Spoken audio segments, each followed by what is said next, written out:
प्यारे दोस्तों, भाइयों और बहनों, आज फिर से आपका most important current affairs for नवंबर 29, 2021 आज के दिन के लिए। ओके, और मिशन सीजीएल की तरफ से आप सभी को वेलकम। ओके, आपको पता है कि ये करंट अफेयर्स एक इम्पॉर्टेंट इशू है, डेली बेसिस हम प्रिपेयर करना चाहिए। जो मैंने किया था अपने प्रिपरेशन के दौरान, शुरू तो मुझे आपकी तरह ही फीलिंग होता था कि ठीक है, हो जाएगा, कर लेंगे। करंट अफेयर्स तो बहुत बड़ी चीज़ नहीं है, लेकिन जब एग्ज़ाम हॉल में बैठा 2-3 एग्ज़ाम दिया तब मुझे पता लगा नहीं, करंट अफेयर्स को भी अभी सेपरेट करके इशू लेना पड़ेगा। मतलब I treated the GS as one of the current affairs as one of the GS. Okay, तो जीएस की तरह मैंने इसको प्रिपरेशन किया है। तो जीएस की तरह प्रिपरेशन करेंगे तो क्या एटीट्यूड क्या रहना है, मतलब आपके जैसे मैथ, हिस्ट्री, ज्योग्राफी, साइंस वगैरह वगैरह ऐसे डेली आप प्रिपेयर करते हैं, वैसे इसको भी डेली प्रिपेयर कीजिए। जैसे हमारे चैनल में मोस्ट इम्पॉर्टेंट करंट अफेयर्स हम लेके आते हैं, जो एग्ज़ाम ओरिएंटेड होते हैं वही हम लेके आते हैं। तो अगर वही आप आधा घंटा पौने घंटा देख लेंगे तो करीब करीब आपका काम करंट अफेयर्स में निकल जाएगा। क्योंकि देखिए, आप डेली बेसिस में प्रिपेयर करते हो। ओके, डेली बेसिस 2 नंबर पे मंथ एंड में और 3 नंबर पे बिफोर एग्ज़ाम्स। ये 3 बार आपने रिवीजन कर दिया। ये इस टाइम में तो आप एक थोड़ा सा डीपली पढ़ते हैं, उसके बाद आप एक बार रिवीजन दे दीजिए, उसके बाद फिर बिफोर एग्ज़ाम में रिवीजन दीजिए। क्योंकि देखिए, एक चीज़ मैं मानता हूँ यहाँ पर, देखिए यहाँ पर करीब 15 से 20 करंट अफेयर्स के पॉइंट रहते हैं। अगर 15 से 20 हो गया मान लिया, तो करीब 600 हो गया। 600 के 12 से गुना करते हो तो कितना होता है, 7200। ओके, तो करीब करीब 800 जीके जो करंट अफेयर्स के जो जीके है वो रेडी होता है आपका। लेकिन इतने रकम का जो करंट अफेयर्स है वो बिफोर एग्ज़ाम ख़त्म करना बहुत मुश्किल हो जाता है। एक बार पढ़ने से थोड़ी ना इतना ये हो जाता है, घुल मिल जाएगा आपका घुल मिल जाएगा। हम सोचते कि हम निकाल लेंगे, बट ये निकालने की जगह हमारे उल्टा हो जाता है। क्वेश्चन जब हमारे सामने आते तो हम घबरा जाते कि क्या हुआ, करंट अफेयर्स में इसका आंसर क्या था, उसका आंसर क्या था। क्योंकि इतने लंबी चीज़ है ये जो 8000 करीब 7000 to 8000 जीएस, ये करंट अफेयर्स ये रेडी करना बहुत ही मुश्किल हो जाता है बिफोर एग्जाम्स।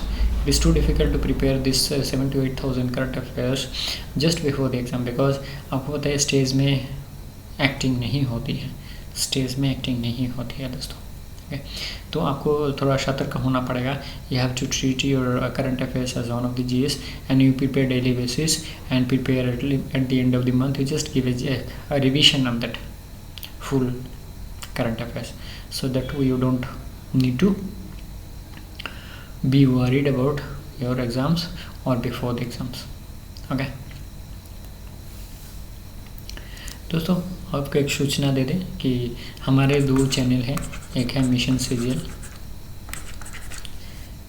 सीजीएल जो आप फिलहाल देख रहे हो, दूसरा है ड्रीम WBCS मतलब वेस्ट बंगाल सिविल सर्विस।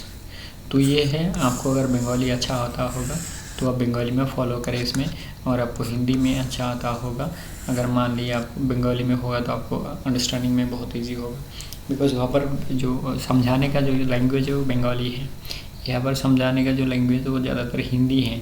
तो आपको लगता है कि बंगाली में आपको अच्छा होगा तो you can follow me in Bengali, because both alternate links are given on the channels.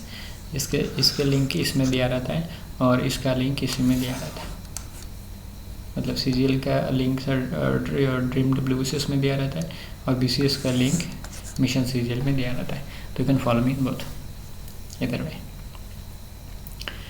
और आपको अगर इंग्लिश और हिंदी अच्छा आता होगा तो कोई प्रॉब्लम नहीं।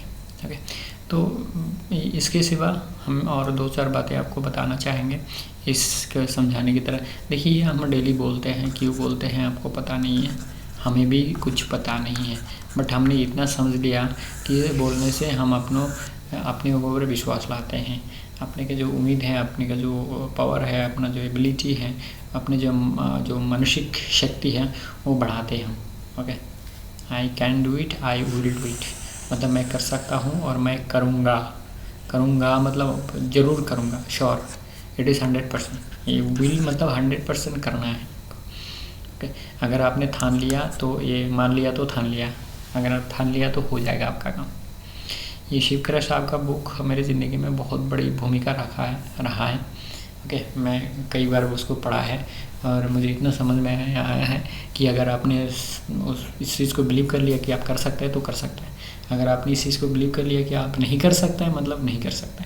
दोनों तरफ से आप सही हैं, दोनों तरफ से आप सही हैं। तो इसके साथ और एक बात कहना है कि इसको बोलने से हम अपना सबकॉन्शियस जो माइंड है उसको जगाते हैं। ओके, सबकॉन्शियस जो माइंड है उसको हम जगाते हैं। जगाने के बाद क्या होता है, हमारे चारों तरफ दुनिया खुल जाता है। Okay, so that we wherever we can put our hands become full. Okay, wherever we put our hands it becomes full. Okay, तो इसके साथ आपको 2-4 चीज़ और ज़रूरत होता है। एक है डेडिकेशन, जो मैं डेली कहता हूँ। दूसरा है कंसंट्रेशन। तीसरा है पेशेंस। ओके, तीसरा है पेशेंस। तो ये पेशेंस, ये आपका ये जो कंसंट्रेशन, डेडिकेशन, ये आपको कहाँ से मिलेगा? अगर आपके पास नहीं है तो आपको ज़रूर मिलेगा। कहाँ से मिलेगा? यहाँ से मिलेगा। जो 4 वीडियो के बारे में बात करता हूँ मैं, नॉर्मली 4 वीडियो के बारे में बात करता हूँ। ओके, नॉर्मली 4 वीडियो के बारे में मैं बहुत जिक्र करता हूँ। एक सचिन सर वाला जो वीडियो मैंने बना रखी है इस चैनल में, 2 नंबर पे पीटी उषा मैम की जो वीडियो, पीटी उषा मैम की जो वीडियो, तीसरे नंबर पे हाँ IAS IPS का जो मोटिवेशनल वीडियो है, चौथा नंबर पे हो गया आपका टाइम बैंक वाला वीडियो। ये ज़रूर आपके इसमें डिस्क्रिप्शन में रहेगा। ओके, ज़रूर आपके डिस्क्रिप्शन में रहेगा, ये आप देख लीजिएगा एक बार, क्योंकि ये अगर आपने देख लिया और आपने इसके महत्व समझ लिया, इसके जो सारांश है, निजाश है, ये अगर समझ लिया तो आपके ज़िंदगी में कुछ भी हो सकता है। You can do anything provided you are doing your job better. और मेहनत रंग लाएगी दोस्तों, ये तो आपको पता ही है। हिंदी के कहावत है, बहुत बड़े कहावत है, और उसके बोलते practice makes a man perfect. Practice makes a man perfect. और परफेक्शन में क्या आता है? परफेक्शन में आता है फिटनेस, और फिटेस्ट से क्या आता है? फिटनेस से आता है फिटेस्ट, फिटेस्ट से आता है सर्वाइवल, जो डार्विन साहब ने कहा है। तो ये बात यहाँ घुमा के क्यों लेके आया हूँ मैं, इधर से घुमा के इधर क्यों लेके आया हूँ? बिकॉज आपको प्रैक्टिस बहुत ज़्यादा करना पड़ेगा, क्योंकि कंपटीशन ज़्यादा है। You have to practise like a devil. You have to, मेहनत रंग लाएगी दोस्तों, मेहनत रंग लाएगी, मेहनत रंग लाएगी दोस्तों। मैं बार बार कह रहा हूँ, मेहनत रंग लाएगी, ज़रूर रंग लाएगी, ज़रूर रंग लाएगी। बट आपको थोड़ा स्मार्ट हार्ड वर्क करना पड़ेगा। और स्मार्ट हार्ड वर्क हम कहाँ करते हैं? यहाँ पर करते हैं। ओके, स्मार्ट हार्ड वर्क हम यहाँ पर करते हैं। देखिए, हम ओनली आपके जो शिक्षा के वीडियो है वो ही नहीं देंगे, आपको बारी बारी से ये भी देंगे, मोटिवेशनल वीडियो भी देंगे। और जिस तक मेहनत रंग लाएगी और जो practice makes a man perfect, वो आप फॉलो कीजिएगा। ओके, वो उसमें आपको बहुत सुविधा मिलेगा, बहुत सुविधा मिलेगा। आप काफ़ी लंबे समय तक बैठ के पढ़ाई कर सकते हैं, काफ़ी लंबे समय तक। क्योंकि अगर सचिन सर 12 घंटा प्रैक्टिस करते थे बैट्स लेके फील्ड में, तो आप घर के अंदर, चारों दीवार के अंदर जहाँ पे फैन चल रहा है 1-2, या तो ऐसे घर में बैठ के पढ़ाई कर रहे हैं, मम्मी कभी चाय लेके आ रही है, दूध लेके आ रही है, हॉर्लिक्स लेके आ रही है, कॉफ़ी लेके आ रही है।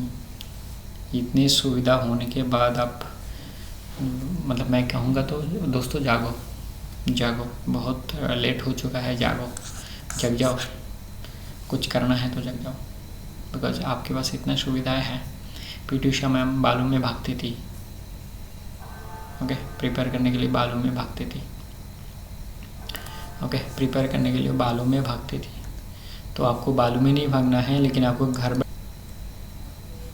तो बालू में भागना नहीं है।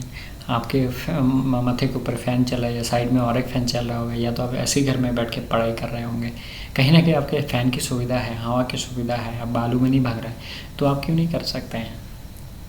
और दूसरी बात है, अगर कुछ मान लीजिए सपोज़ 100 लड़के का सिलेक्शन हुआ तो 100 का तो हुआ, लेकिन आपका नहीं हुआ। क्यों नहीं हुआ? बिकॉज़ आपने प्रिपरेशन उस लेवल तक नहीं किया है।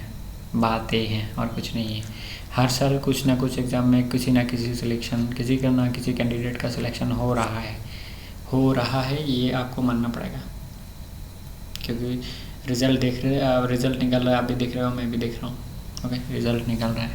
100 लड़के, 200 लड़के, 500 लड़के का सिलेक्शन किसी न किसी एग्ज़ाम में हो रहा है, आपके सामने, मेरे सामने। लेकिन कुछ उतने लड़कियों का तो हो रहा है, उतने कैंडिडेट्स का तो हो रहा है, लेकिन आपका क्यों नहीं हो रहा है? Because you didn't prepare well. आपने अपने पसीना नहीं बहाया होंगे। ओके, चलिए 10 मिनट आपके साथ लेक्चरबाजी हो गया। अभी मैदान में उतरते क्या है। ओके, मैदान में उतरते क्या है।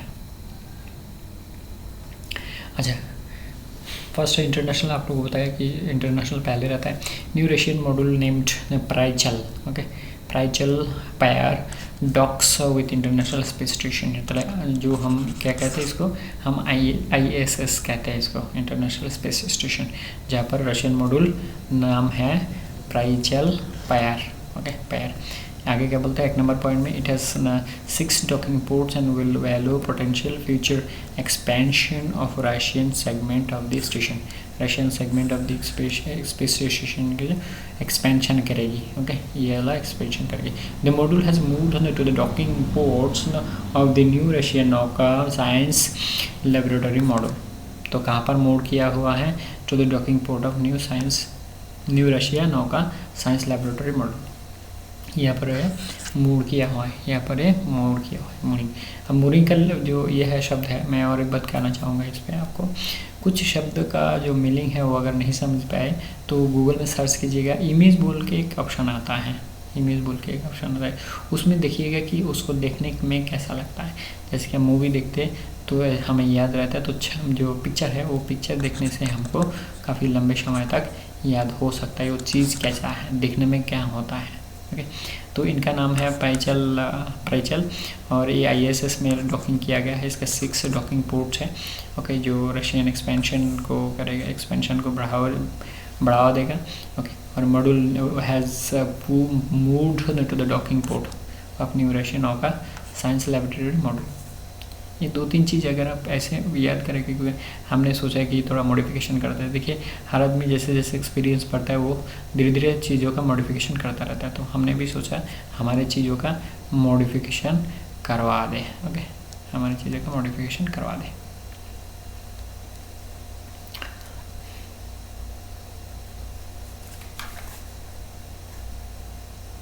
अच्छा, आगे क्या करें? ये है coordinated operation by Interpol, code name Haechi two. Coordinated operation by Interpol, international police organisation, इसका नाम है इंटरनेशनल पोलिश ऑर्गेनाइजेशन। पिछले दिन हमने इसका बारे में थोड़ा सा जिक्र किया था, इसलिए आज ज़्यादा जिक्र नहीं करेंगे। हैची 100 number 1 Polish arrested more than 1000 individual. तो कोड नेम क्या है हैची2 के अंदर? हैची2 के अंदर कोड नेम के अंदर कुछ लोगों को अरेस्ट किया गया है, वो है करीब 1000। ओके, करीब 1000। और क्या बोल रहे हैं? Intercepts total nearly $27 million illicit funds. Okay, और ये कौन से बारे में? Threat of glow cyber enable financial crimes, cyber enable financial crimes. Okay, तो मैटर क्या है, कौन से विषय पर? साइबर एनेबल फाइनेंशियल क्राइम, जो क्राइम हो रहा है, जैसे बैंक से पैसा लूट लेते लोग, घर बैठ के पता लगा कि 10 लाख रुपया गायब हो गया है, ये है उसके बारे में इन्वेस्टिगेशन एंड ये है कि बढ़ावा देना, जिसको अरेस्ट किया है, जिसको बोलते हैं उसको इन्वेस्टिगेशन एंड अरेस्टर की। तो करीब $27 मिलियन इलिसिट फंड्स उन्होंने बाज़ाब्त किया है जिसको बोलते हैं। In over 4 months from June to September 2021 operation Haechi two brought together specialised police units from 20 countries. तो इसके अंदर कितने कंट्री ने पार्टिसिपेट किया है ये अरेस्टिंग वगैरह में? 20 countries specialised police units. Okay, और from Hong Kong and Macao to target specific types of online frauds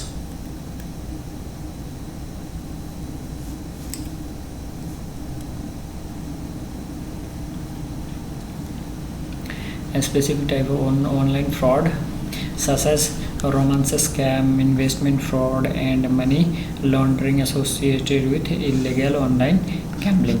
तो ऑनलाइन में जितने पैसे वगैरह गायब हो, जैसे रोमांस स्कैम होता है, किसी से गर्लफ्रेंड बना लिया, बॉयफ्रेंड बना लिया और उसके बाद उसके जो पासवर्ड वगैरह उसको हैक करके क्या किया, उसका बैंक अकाउंट सफाया कर दिया। ओके, उसके बैंक अकाउंट सफाया कर दिया। तो ये है इंटरपोल की एक ऑपरेशन जिसका नाम है हाइसी। ओके, उसके तहत क्या क्या हुआ है, तो 1000 लोगों का करीब ये अरेस्ट किया गया है। $27 मिलियन का फंड का जो ये है इंटरसेप्ट किया है। ओवर 4 months का ऑपरेशन हुआ है।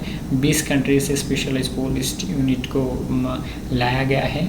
और कौन सा स्कैम है? रोमांस स्कैम है और इन्वेस्टिगेशन फ्रॉड है, इन्वेस्टमेंट फ्रॉड है and money laundering associated with illegal online gambling.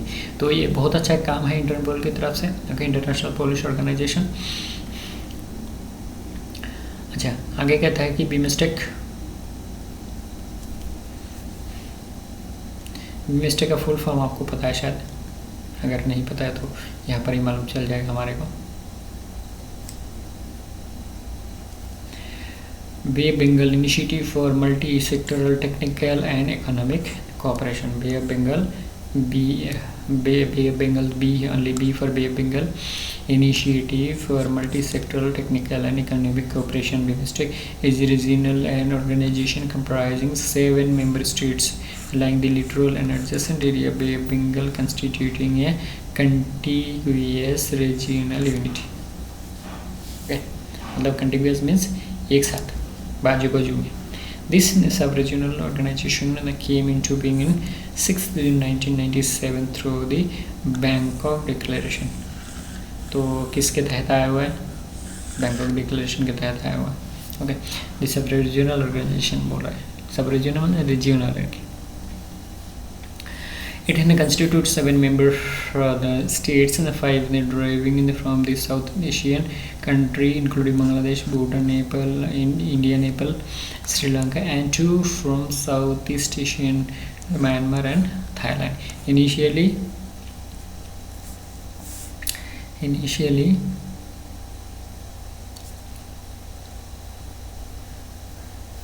क्या बोलते हैं? Initially economic in the bloc formed with 4 member states with acronym BISTEC मतलब economic cooperation. Bangladesh, India, Sri Lanka and Thailand economic cooperation.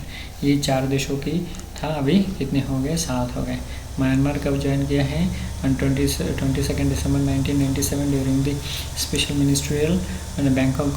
Ministerial meeting in Bangkok. The group was renamed as BIMSTEC. इससे Bangladesh, India, Thailand, मतलब ये जो कब किसने join किया है उसका जो डिटेल्स प्रोग्राम है वो बताए गए हैं। ओके, तो ये थोड़ा देख लीजिएगा आप लोग, क्योंकि कभी कभी ये भी पूछ लेता है। With the admission of Nepal and Bhutan at the 6th ministerial meeting February 2004 Thailand, मतलब थाईलैंड में इस मीटिंग कहाँ पर हुआ? थाईलैंड में हुआ। The name of the group was changed to Bay of Bengal initiative for multi sectoral technical and economic Cooperation BIMSTEC. तो देखिए ये दो नेपाल एंड भूटान, इस दोनों की ज्वाइन होने के बाद ही इसका नाम चेंज करके कहाँ आया है? देखिए नेपाल और भूटान, ये दोनों कंट्री का ज्वाइन होने के बाद ओके उसके बाद इसका नाम चेंज कर दिया गया है। बहुत इंपॉर्टेंट है, इसीलिए इम्पोर्टेंट है। ये दोनों कंट्री जब ज्वाइन किया तभी इसका नाम चेंज कर दिया गया है। अच्छा, इसके बाद एक बहुत इंपॉर्टेंट न्यूज़ है। हु डिज़ाइनेटेड द वेरिएंट बी, जो कल मैंने आपको बताया था कि इस वेरिएंट ओमिक्रॉन जो वेरिएंट है उसको नाम, उसके जो एक ये है उसका नाम है B.1.1.529। तो हु ने इसको डिज़ाइन किया, क्या है, वेरिएंट ऑफ कंसर्न, मतलब बहुत कंसर्न की विषय है, बहुत ही कंसर्न की विषय है, ओके, विषय है।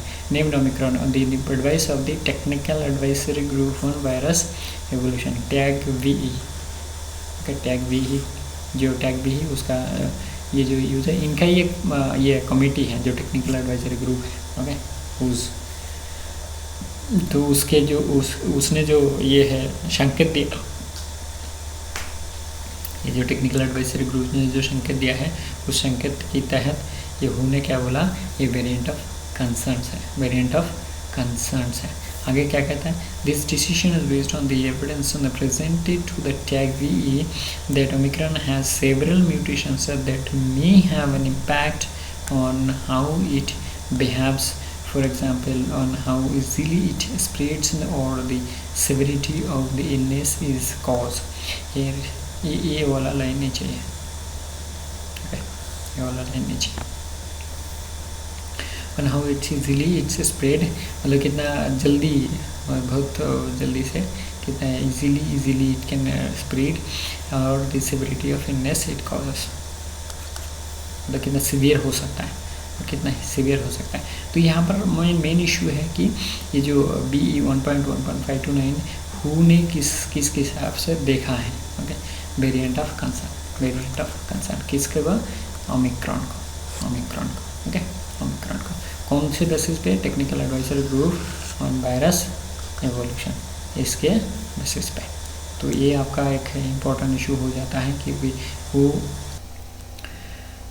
बिकॉज हु ने इसको वेरिएंट ऑफ कंसर्न के हिसाब से देखा है, वेरिएंट ऑफ कंसर्न के हिसाब से देखा है। अच्छा, national issue, appealing to the protesting farmer to end their agitations, union agriculture minister Sri Narendra Singh Tomar said that the center has agreed to the demand for decriminalizing stubble burning, okay. तो stubble burning क्या है वो थोड़ा आपको समझा देता हूँ, फिर मैं बताता हूँ। देखिए, जो धान गेहूँ वगैरह काट लेता है तो उसके ज़मीन से कुछ ऊपर तक से काट लेता है, ये है रिमेनिंग पोर्शन जो ज़मीन से लगा हुआ रहता है, जहाँ पर उससे जड़े लगे रहते हैं ज़मीन पे।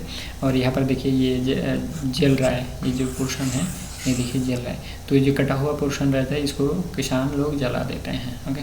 तो इसको क्या क्रिमिनल के लिए दर्जा दिया गया था, लेकिन अभी एग्रीकल्चर मिनिस्टर साहब ने बोला है कि नहीं, स्टबल बर्निंग को डिक्रिमिनलाइजिंग के हिसाब से देखेंगे, ओके, देखेंगे।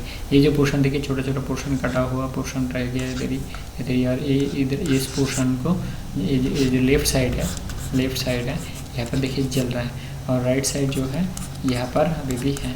तो जलते जलते ये तक खत्म होगा, मतलब पूरा जला देगा, पूरा जला देगा। ये है स्टबल बर्निंग।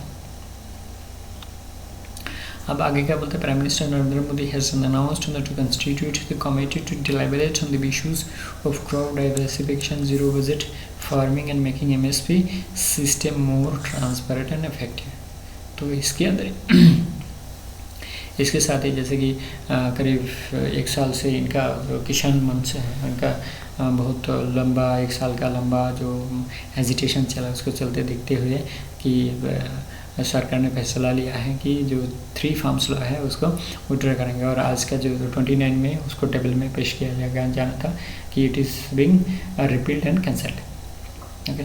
तो ऐसे नहीं है मैं बोल दिया तो हो गया। तो ये है जैसे पास करना होता है ये पार्लियामेंट में, ठीक वैसे ही किसी को अगर रिपील करना है या कैंसिल करना है, बातिल करना है, तो उसको भी पास करना पड़ेगा पार्लियामेंट के वोटिंग सिस्टम में, ओके। तो इसलिए आज का दिन था किसान के लिए बहुत ही खुशी के माहौल था, मतलब, ओके। 2 नंबर पॉइंट में क्या बोलता है, this committee will have representative from farmers organisation. तो जो प्राइम मिनिस्टर साहब ने जो बोले है, जो कमेटी बनाएंगे, okay, deliberation to the farmers committee, तो इस कमेटी में फार्मर्स ऑर्गेनाइजेशन का भी जो लोग हैं वो लोग रहेंगे। और आगे क्या कहते हैं, the bill to repeal the 3 farms law will be, आज के दिन में जो इंटर सेशन आज शुरू होना है उसके बारे में कह रहा है कि 3 farms law to be issued repealed in inter session on 29 November. आगे देखिए क्या बोलते हैं, addressing the 12th Indian organ donation day, union minister for health and family welfare doctor Mansukh Mandaviya said, जीते जी रक्तदान, मरने के बाद अंगदान, this should be the motto of our life. ये एक बहुत बड़ी बात है दोस्तों, एक बहुत बड़ी बात है। आपको अगर किसी को हेल्प करना है ना, पैसा नहीं चाहिए होता है, पैसे नहीं चाहिए होता है।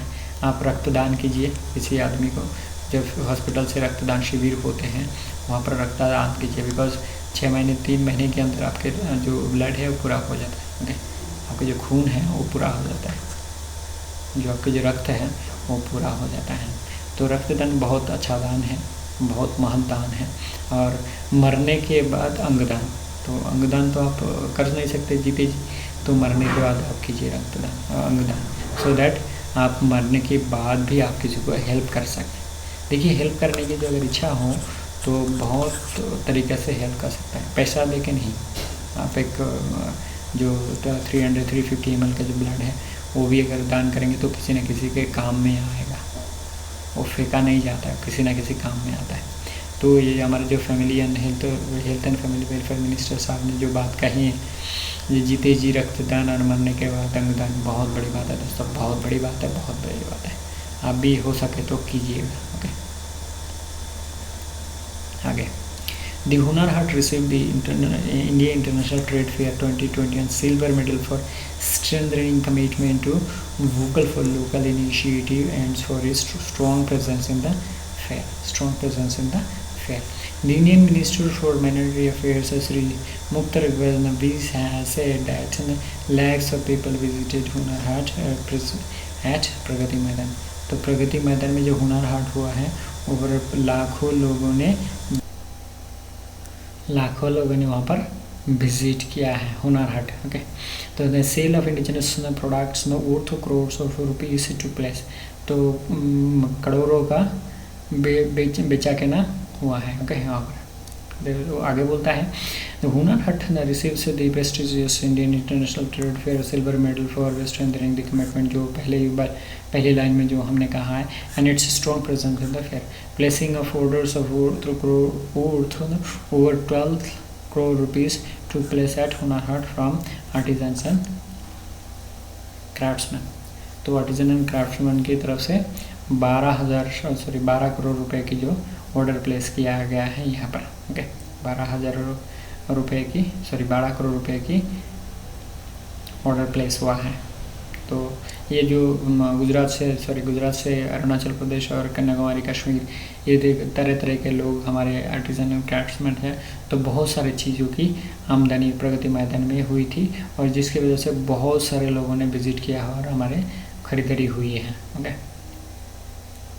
Kerala tourism launches street that is sustainable, tangible, responsible, experiential and ethnic tourism project for experiential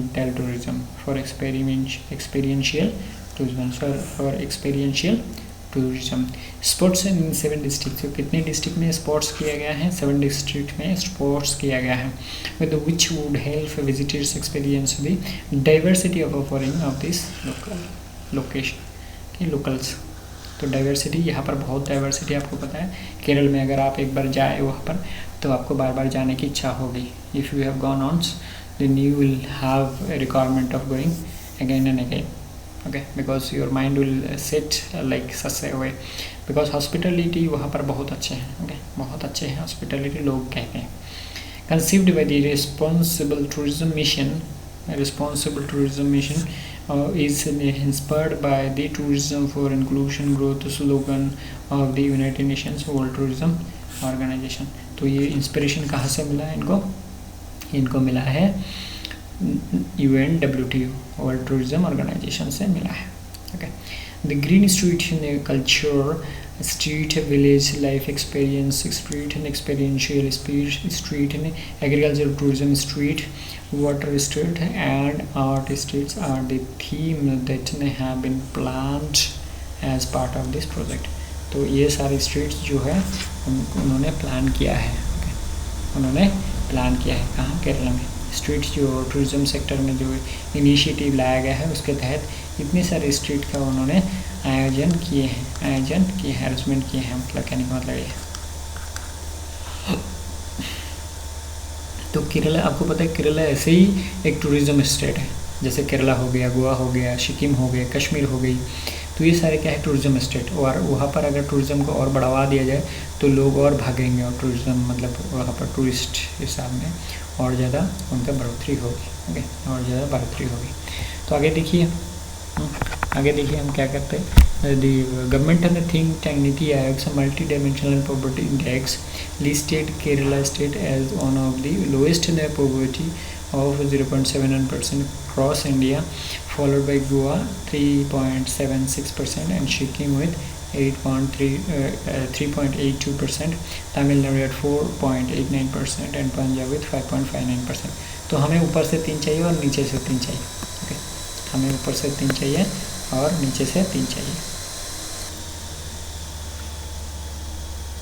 तो हमें क्या चाहिए, ऊपर से 2-3 चाहिए, नीचे से 3 चाहिए। जैसे कि सबसे गरीब कौन है, सबसे गरीब स्टेट है बिहार, और फॉलोड बाय झारखंड, और फॉलोड बाय उत्तर प्रदेश।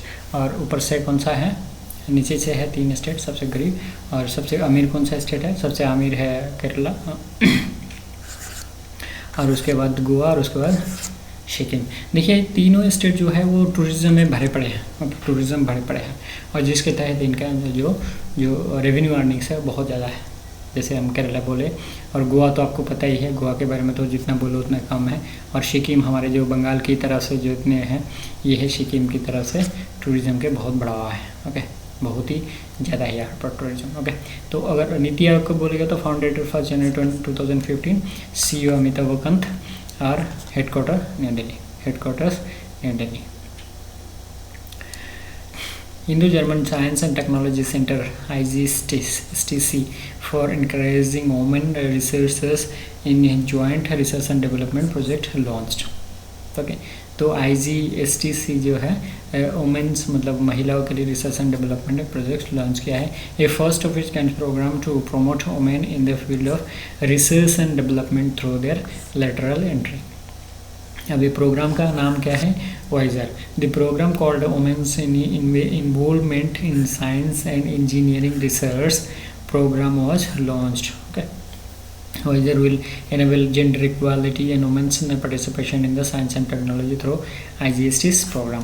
तो जो ये जेंडर इक्वालिटी और वुमेंस पार्टिसिपेशन इसको कौन बढ़ावा देगा, वाइजर क्या है, women's in involvement in science and engineering research. जो प्रोग्राम ये दोनों कंट्री मतलब इंडिया और जर्मन जो 2 कंट्री है जो प्रोग्राम के लॉन्च किया है वो वाइजर है।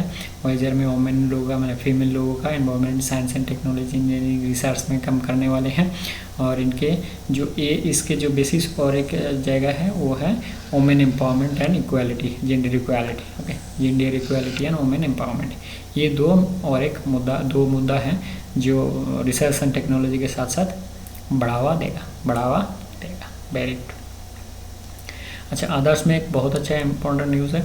Exim bank in lines of $100 million credit for Covid vaccine concerns. मतलब कोविड-19 के चलते हुए $100 मिलियन के लाइन ऑफ लोन देने की बात कही है। कैसे, the bank has committed credit of $100 million for domestic manufacturing for Covid vaccine as well as supporting players including manufacturers and raw materials.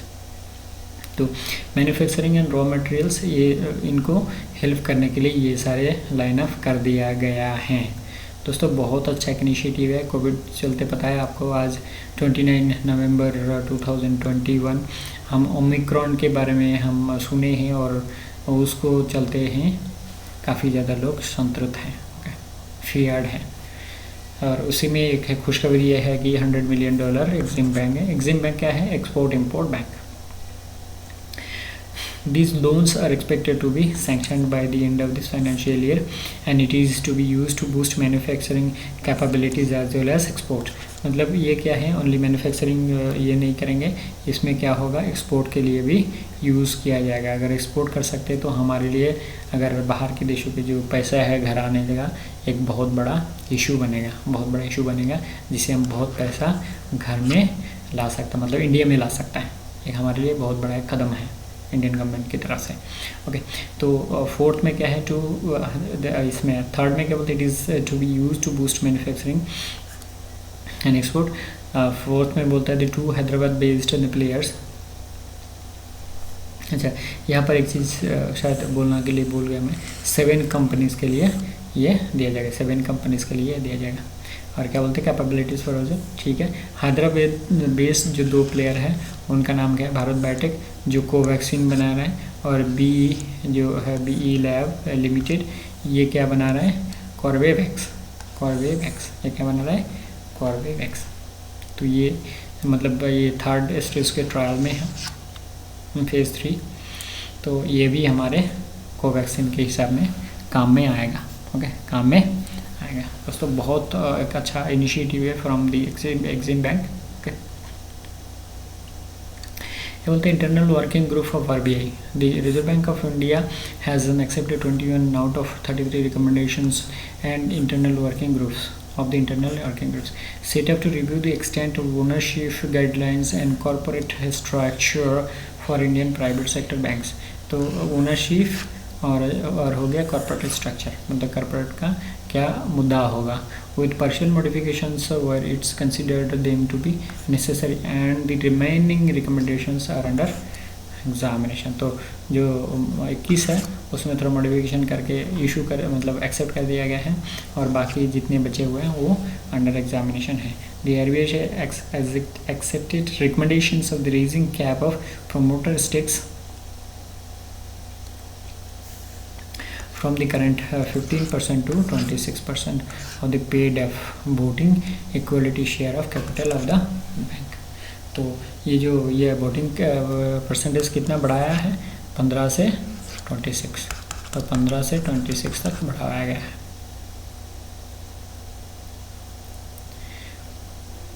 Drone service issue किया है मेघालय गवर्नमेंट ने। The life saving medicine using hybrid drone in Meghalaya TechEagle a Gurugram based in deep tech startup building drone logistic services ये देता है tip take. Okay, इसका नाम क्या है, TechEagle. Okay, TechEagle said that is partnered with government of Meghalaya smart village movement. तो इनका एक स्मार्ट विलेज मूवमेंट है, स्कीम है, जिसके तहत इन्होंने गवर्नमेंट ऑफ मेघालय से गठबंधन किए हैं to carry out India's first hybrid VTOL vertical take off and landing, मतलब सीधा चढ़ेगा ऊपर और सीधा नीचे उतारेगा। ओके, नीचे उतारेगा। जो ड्रोन्स है वो सीधा ऊपर चढ़ सकता है और सीधा नीचे भी उतार सकता है। ओके, ऐसा ड्रोन है। तो ये क्या कर रहा है, से carry to out of the first the hybrid VTOL vertical that is drone delivery of life saving medicine. तो जो ड्रोन्स है ये क्या करेगा, लाइफ सेविंग मेडिसिन गाँव तक भेजेगा, जहाँ पर रिमोट पोजीशन है, जहाँ पर मतलब ये बस या प्राइवेट व्हीकल या बाइक वगैरह नहीं पहुँच सकता है, तो वहाँ पर ये ड्रोन सर्विस देगा। यहाँ पर ये ड्रोन सर्विस देगा। अच्छा, launching the English and Hindi version of the books on the title Democracy, Politics and Governance, authored by A. Surya Prakash and released by Vice President M. Venkaiah Naidu, said India is the most secular country। तो हमारे vice president साहब इतने बड़ी बात कहें कि ये सच बात है। ओके, ये बहुत बड़ी बात है, ठीक है, हमारे गर्व की बात है कि हमारे देश most secular country in the world, okay. और ये बुक जो रिलीज़ किया गया है सूर्य प्रकाश साहब का बुक है। ये बुक का नाम है डेमोक्रेसी पॉलिटिक्स एंड गवर्नेंस। अच्छा, आगे एक और एक बुक है Indian innings the journey of Indian cricket's from 1947 by Ayaz Memon.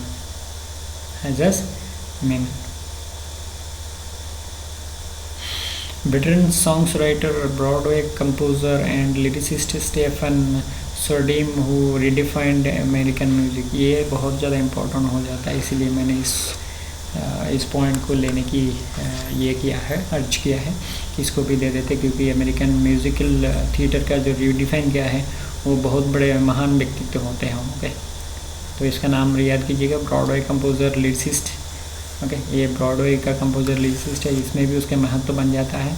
इनका नाम है Stefan Sondin. Okay, Stefan Sondin. तो दोस्तों आज यहाँ तक ही है। I can do it, I will do it, ये आप याद कीजिएगा, ये आपको बहुत काम में देगा। Thank you very much. आज यहाँ तक ही ख़त्म करते बात को, फिर से दूसरा वीडियो में मिलेंगे। Thank you very much, thanks for joining us. जय हिंद, वंदे मातरम, जय भारत।